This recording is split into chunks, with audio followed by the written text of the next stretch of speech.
টেকনাফ হয়ে marine drive পার হচ্ছিল সড়ক ও জনপদ বিভাগের লোগো বসানো বিলাসবহুল পাজারো গাড়ি। ওই গাড়িতে পাওয়া যায় 7 লাখ ইয়াবা। পরে ইয়াবাগুলো জব্দ করা হয়।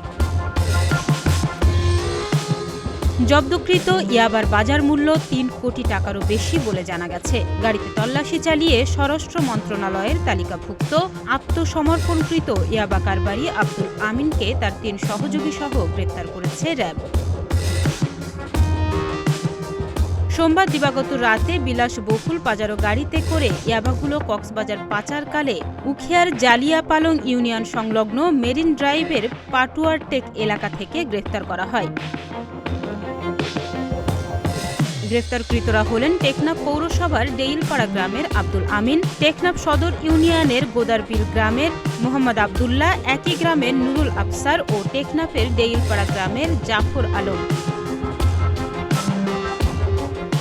আব্দুল আমিন কুখ্যাত মাদক কারবারি, ইয়াবা সম্রাট ও পার্শ্ববর্তী দেশ থেকে মাদক চোরা কারবারির অন্যতম হোতা স্বরাষ্ট্র মন্ত্রণালয়ের তালিকাভুক্ত আত্মসমর্পণকৃত ইয়াবা কারবারি। এছাড়া টেকনাফ সদর ইউনিয়নের চেয়ারম্যান পদপ্রার্থী আবু সৈয়দের ছেলে ও তার ভগ্নিপতি রয়েছে।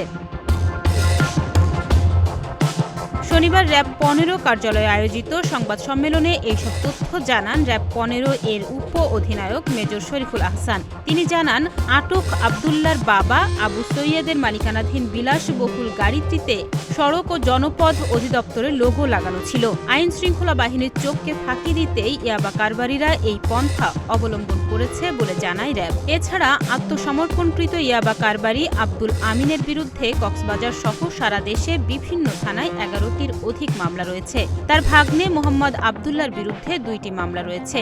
নুরুল আফসারের 1টি মামলা রয়েছে। এছাড়া জাফর আলমের বিরুদ্ধে টেকনাফ থানায় নারী ও নির্যাতন দমন আইনে 2টি মামলা রয়েছে বলে জানা গেছে। র্যাব আরও জানায়, মিয়ানমার থেকে ইয়াবাগুলো বাংলাদেশে সরবরাহ করছিল মিয়ানমারের বাসিন্দা বারমাইয়া সিরাজ। তার মাধ্যমেই বেশিরভাগ ইয়াবা টেকনাফ সীমান্ত দিয়ে বাংলাদেশে আসে।